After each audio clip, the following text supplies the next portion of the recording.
많이 먹는 건강식품 중에 유산균이 빠지지 않는 것 같아요. 그래서 그런지 유산균류도 엄청 많고요. 어떤 유산균을 먹어야 좋을까요? 요즘 유산균의 수요가 높아지다 보니 유산균 종류도 굉장히 많아졌는데요. 포장지만 봐도 100억 마리, 1000억 마리라고 이야기하고요. 프로바이오틱스, 프리바이오틱스, 무슨 원재료 등등 해가지고 나온 제품들이 생각보다 많더라고요.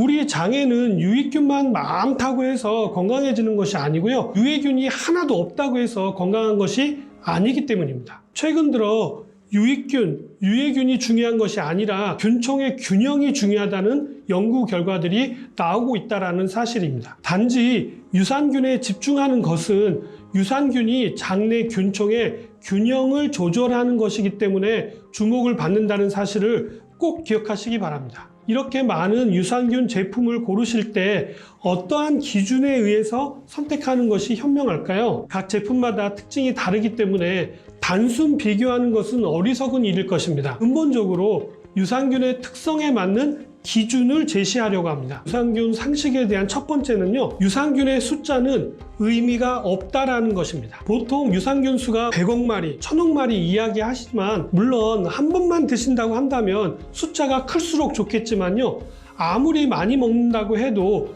우리 장 속에 담을 수 있는 유산균의 숫자는 정해져 있습니다. 약 40여 분이 지나면 2배로 늘어납니다. 한 마리가 장에 도착해서 24시간이 지나면 하루 만에 약 340억 마리로 늘어나게 됩니다. 그렇다면 48시간이 지나면요, 몇 마리가 되어 있을까요? 한 마리만 장에 도착해도 48시간, 72시간이 되면 그 숫자는 의미가 없어진다는 뜻입니다. 우리가 똥을 싸게 되면 똥 속에 엄청나게 많은 유산균이 같이 나오게 됩니다. 장에 담을 수 있는 유산균의 수는 한정되어 있는 것입니다. 몇 마리가 들어있느냐가 중요한 것이 아니라 얼마나 유산균을 꾸준하게 섭취하시느냐가 훨씬 더 중요한 부분이죠. 두 번째 체크 내용은요, 얼마나 다양한 유산균이 들어있는가가 중요합니다. 유산균도 종류가 여러 가지가 있고요. 각 사람마다 그 종류나 숫자가 다 다릅니다. 아직 우리가 발견하지 못한 유산균들도 있을 수가 있습니다. 민족이라든지 지형이라든지 그리고 우리가 먹는 음식에 따라 균의 환경들이 다 달라질 수가 있기 때문에 가급적이면 다양한 유산균을 섭취하시는 것이 중요한 것입니다. 어떤 유산균이 나에게 맞을지는 잘 모르기 때문인 거죠. 세 번째로 체크하셔야 될 내용은 유산균은 꼭 살아있는 유산균이 좋다? 어떻게 생각하시나요? 아무리 살아있는 유산균을 먹는다 할지라도 우리의 위라든지 아니면 담즙을 지나면서 다 죽게 돼 있기 때문이죠. 떠먹는 요구르트나 마시는 요구르트 안에도 다 살아있는 유산균이 들어있지만 살아서 장까지 도착해서 좋은 현상이 나타났다라고 보기보다는 위산과 담즙산에 의해서 죽은 유산균의 시체가 장 속의 유산균의 먹이가 되어서 증식을 늘렸다고 보는 게 맞다라는 연구 결과들이 있습니다. 다음의 기준이 중요하게 대두되는 것이죠. 네 번째로 코팅이 되어진 유산균을 선택하는 것이 좋다입니다. 위산과 담즙에 다 죽기 때문에 유산균을 코팅하는 것인데요, 이중 코팅된 유산균 제품을 선택하라는 것입니다. 위에서 유산균을 보호하는 코팅이 되어져 있어야 하고요, 12지장을 지날 때 첫 번째 코팅이 깨지고 두 번째 코팅은 담즙으로부터 유산균을 보호하고 있다가 소장에서 두 번째 코팅이 깨어지는 유산균 제품을 드시는 것이 도움이 될 수가 있겠죠. 이렇게 한다면 최대한 많은 유산균을 살아서 장까지 도달하게 하는 것이기 때문에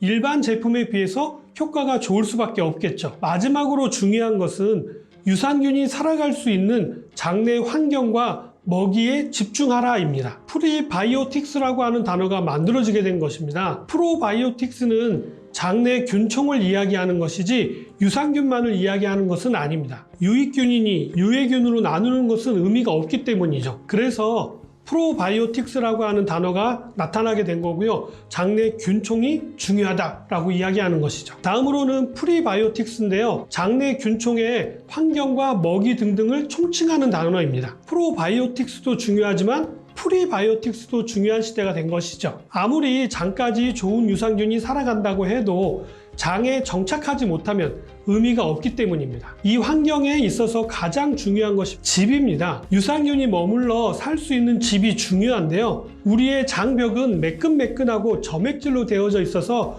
유산균이 달라붙기가 쉽지 않습니다. 장내 여러 균들이 혈액 안으로 들어오지 못하도록 균으로부터 우리 몸을 보호하기 위해서 장벽이 촘촘하게 되어져 있습니다. 이러한 환경에서는 균이 살아가기가 어렵기 때문에 집이 필요한 거고요. 집을 제공해 주는 것이 중요한데요. 집 역할을 하는 것이 바로 식이섬유입니다. 소화가 되지 않고 장 속에 오래 머물기 때문에 수분을 흡수하고 있어서 장내에서 균이 살아가기에 안성맞춤인 것이죠. 식이섬유가 장에 좋다고 하는 이유가 장을 청소하는 부분도 있지만 유익균의 집이 되기 때문에 정장작용에 도움이 되는 것입니다. 추가적으로 장내 pH인데요. 유산균은 약간의 산성이 있는 곳에서 잘 증식하는 반면에 유해균들은 잘 자라지 못하는 환경입니다. 장내 환경을 산성 환경으로 만들기 위해서 비타민C 섭취를 적극적으로 권장합니다. 유산균을 드실 때 비타민C랑 같이 드시면 좋다고 하는 이유가 바로 여기에 있습니다. 배앓이를 할 때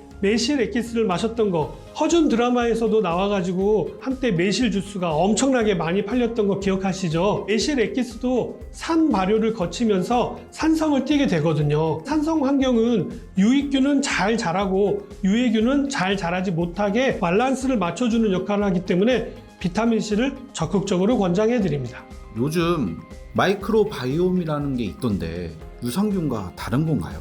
마이크로바이옴은 미생물의 마이크로브와 생태계를 뜻하는 바이옴이 합쳐진 합성어입니다. 장내 미생물에 의해 우리 면역력 관리가 된다는 이야기는 유산균을 아시는 분이시라면 아마 한 번쯤 들어보셨을 건데요. 장내 유산균총의 변화로 약물이라든지 수술로 치료되지 않았던 암을 비롯하여서 여러 가지 자가 면역 질환들이 좋아지는 사례가 많아지고 있다고 합니다. 이렇듯 우리 인체 유래의 유산균을 지칭하는 것으로 사용되고 있는데요. 사람의 장내 그리고 모유의 유산균을 많이 사용합니다. 유익균, 유해균이 중요한 게 아니라 그 균형이 중요하다고 말씀드렸잖아요. 건강한 사람의 균형된 균총을 이식하는 것이 바로 치료가 되는 것입니다. 인체 유래 유산균은 사람의 장 속에도 있지만 모유 유래 유산균도 포함되는 것입니다. 우리나라 사람들은 발효식품을 즐겨 드시는데요. 이 발효식품 안에도 건강하고 다양한 유산균이 많이 들어있다고 합니다. 인체 유래 유산균뿐만 아니라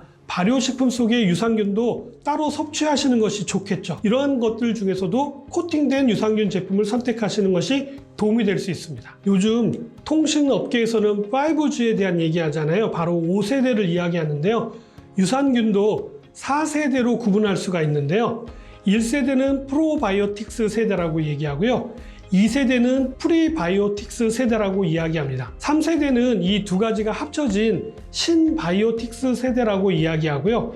마지막으로 4세대는 마이크로바이옴 세대라고 이야기합니다. 아무래도 이런 이야기를 드리면 어떤 제품을 먹는 게 좋으냐라고 질문하시는 분들이 굉장히 많으신데요. 저희 건강물TV에서는 특정한 제품을 권장해 드리고 있지는 않습니다. 앞에서 말씀드렸던 것처럼 각 제품별로 특성들이 다 다르기 때문이죠. 더 중요한 것은 본인에게 맞는 제품을 선택하시는 게 훨씬 더 중요한데요. 대신 유산균 제품을 고르실 때 몇 가지 기준에 대한 이야기들을 생각하셔서 본인이 선택하시는 것이 가장 좋은 방법입니다. 유산균에 대한 얘기를 해드렸는데 어떻게 좀 도움이 되셨나요? 저는 다음에 좀 더 도움이 될 만한 내용 가지고 다시 찾아뵙도록 하겠습니다. 감사합니다.